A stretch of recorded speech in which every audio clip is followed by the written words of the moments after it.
All right, as we continue, we're about to do an Argentine grill or Santa Maria grill build. This is my old welder that we used to use. We've had many of those. This was probably has not been used in the last 7 or 8 years. If it has, it's been very little after Hurricane Michael, when the shelter that I previously showed you was destroyed. We had to keep this out of the rain but with no power, and I brought it over here and put it under a shelter. Well, as we were rewiring things, I opened it up to replace a wire, and there is a terminal here that's ceramic. I broke this. Considering the condition, as you see, of everything, you know, this thing is probably 30 years old, and it had a 3-year warranty. So, oh, see, 3-year warranty, gotta make sure. I'm sure that's expired. So we just decided to discard it and see what else to move into. I've never used anything but the arc welders that I just shown you. I Googled to see what Lincoln welder. I like Lincoln just because that's what we've always used. I know they're tried and true. I'm not saying others aren't, but I know these work. So what should I use? And it's what is the best small 110 volt Lincoln welder. By the way, a Lincoln welder, I've always used 220 volt welders, but you really need a 6-gauge wire and a 50-amp breaker for that. This little thing I can carry anywhere with 110. Let's come over here back to this welder.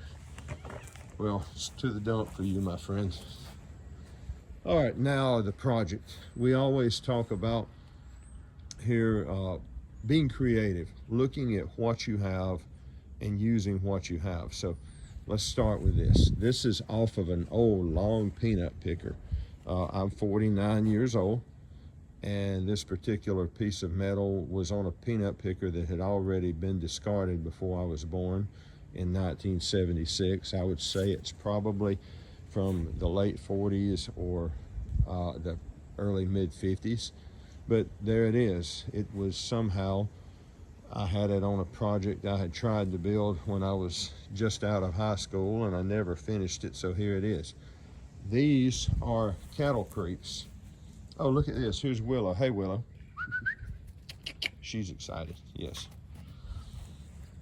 These were creeps off of a cattle feeder. Now, we purchased this a few years ago, about around 10 years ago, and these creeps are not really strong enough to hold cows back. But the iron was useful. The feeder was good, so I have a cattle feeder without creeps for the calves.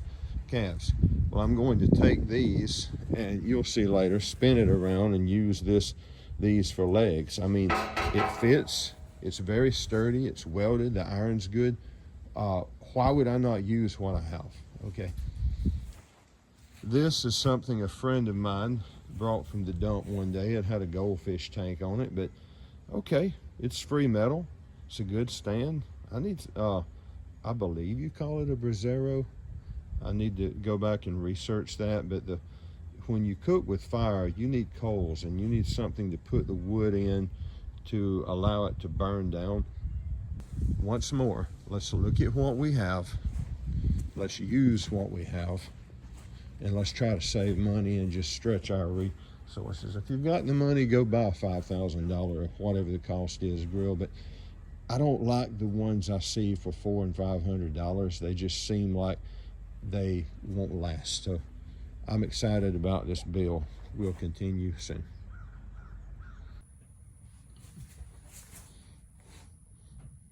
All right, I want to do an update on the fire table, and I'm calling it a fire table now rather than a Santa Maria grill.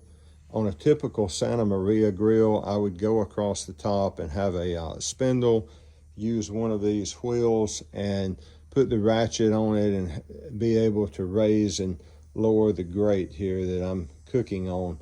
But rather than doing that, I want to leave it like this, and this is why. I currently have a rack on top of the brasero. Across the back, I'm going to put at least 1, maybe 2 warming racks. And at the bottom here, this will be lined with stone. And I will be able to keep pretty much any heat I want on it. Well, rather than me do this and have multiple levels to put this rack on, I just want to have a single level that I can put this rack on. I think it would just really work a lot better to do that. Or I'll say a single, maybe two different levels I can cook on. It just seems to me something that I would rather do. You're going to have to adjust the fire based on the coals, spread them out, move them around, all of these things. So just having that, it seems like a really cool idea. I mean, the Santa Maria or Argentine grills are beautiful, but it doesn't really seem all that practical to me now that I think about it. And I've been watching a lot of videos. If you notice, usually in these other countries, they don't have that mobile rack on it that raises up and down. They just have it stationary and work the coals. And I'm thinking this is something that looks cool that we just caught on to in America and decided it's great to market. And it's this thing you love to look at. And don't get me wrong, I'm not saying it's not beneficial, but I just think I'd rather have the fire table. If I work on it, I built this rack based on lines and what I've got. I've got a piece of 36-inch mesh here, or I'm not sure the term for this, I forget, but the wire that you use for the rack, that's what it came to. Okay, I've got this Brasero. I've cut the length down on it from what I had. Keep in mind, I'm not building from scratch, but rather I'm modifying existing things to make this. And it seems perfect to me. If you notice the rack, does not attach, but it slides into a tray I have mounted here on the front.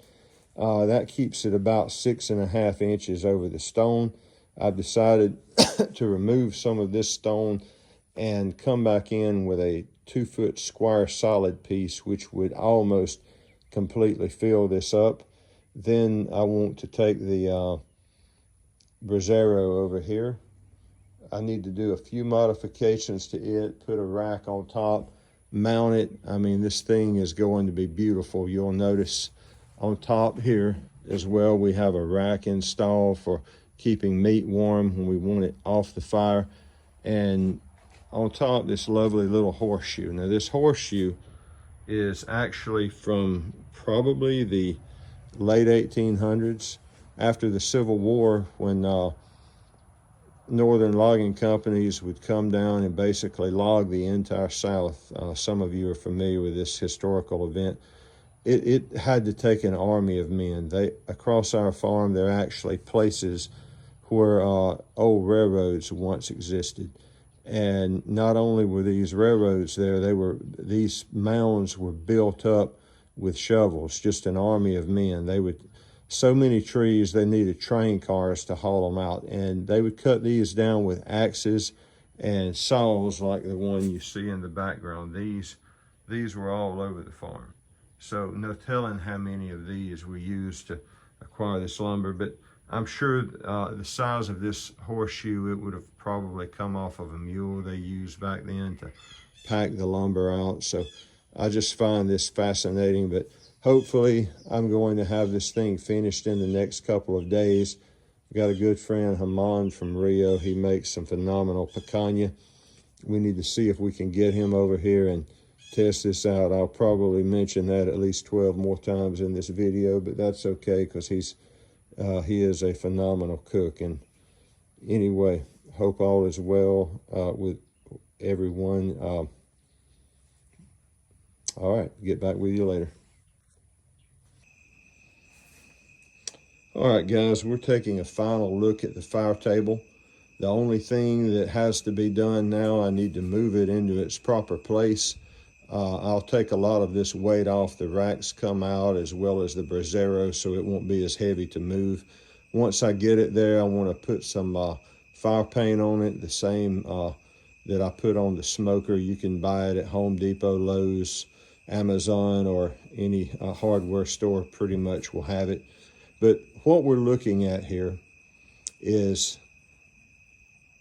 building with what you've got. The base is made from a platform off of, I believe, an old long peanut picker that would have probably been made in the 40s or 50s.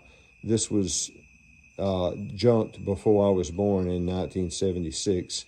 Also, you'll notice the creeps off of a cattle feeder went into this. These creeps were not heavy enough on this particular feeder. If you have cows, they will, cow feed is like having heroin or cocaine. They'll do anything to get to it, and those would not stop a 1,200-pound cow from getting to that feed. They would break the feeder to pieces, so that's no good. The feeder's great, but not that aspect.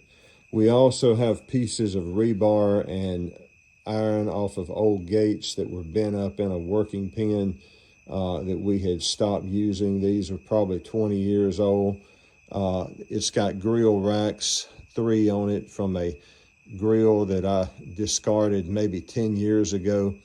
The brasero is made from a stand someone had built for a goldfish tank. I cut it down to size a little bit, but it works marvelous. The round bar on the top is a brace off of an old stock trailer for hauling cows and hogs around. And then the horseshoe is, of course, from probably the 1800s when they were logging everything in the South here. So, I mean, we're looking at 1, 2, 3, 4, 5, 6 or 7 different implements that have been used around. So this piece, what I love about it is the story it has. It's not just I went and found it. I mean, this thing is a story. And, you know, sometimes when you're building things, you know, it's amazing how things just fall in place and come together. Sometimes not, but more often than not, it won't do that. But this did. And typically when something works like this, you know it's time to build something. So let me show you here. We have a stationary rack. I think this is good. It'll be around 6.5 inches off of the fabric once it's put in. This rack removes, but this is a 24 by 36 inch rack, so we can put quite a bit of meat on that. I'm excited about it. I had started intending to build a Santa Maria grill, but the thing is, the only thing that would be different with a Santa Maria grill and a fire table, this rack would go up and down, and it would look really spiffy to have that bar and that wheel, but it's just not practical. I mean, I can rake the coals around from one side to another and make one area hotter and one area colder. There are different ways to change the temperature without necessarily having to raise and lower that rack, and it just seemed very impractical to me. They look great, they're awesome, they're beautiful, but not very practical. On the brasero over here, you'll notice we can put the firewood in here. The idea is for the coals to break and go down through it. I love cooking with wood. Look on the top. I mean, the width of the old rack was perfect on this. It just matched. Nothing needed to be changed here. I added on the bottom here a small piece of metal just to shield the heat. All this will be painted. On top we have a rack just for a warming rack, and these racks, we built it to fit these old grill racks I had. Everything just fits in place perfectly here. So, I mean, we've got a warming rack here, the main cooking area, and then an area that will get actually very hot. We can lay things on if we need a little extra temperature. Horseshoe just for nostalgia. Everything here that with this is a talk piece. So tomorrow I'm hoping to move this from this location, get it near where I'm going to have it. Well, at long last, here it is. We have finished our fire table, changed it over from an Argentine grill. The pavers are installed. We haven't had a fire in it yet on this. So, cattle creeps from a feeder, a brace from a cattle trailer, parts from an old grill, an old goldfish tank stand, rebar out of gates in a working pen, a piece off of a long peanut picker, maybe $50 worth of parts and oak pavers from Home Depot and an old horseshoe, just to make a good story.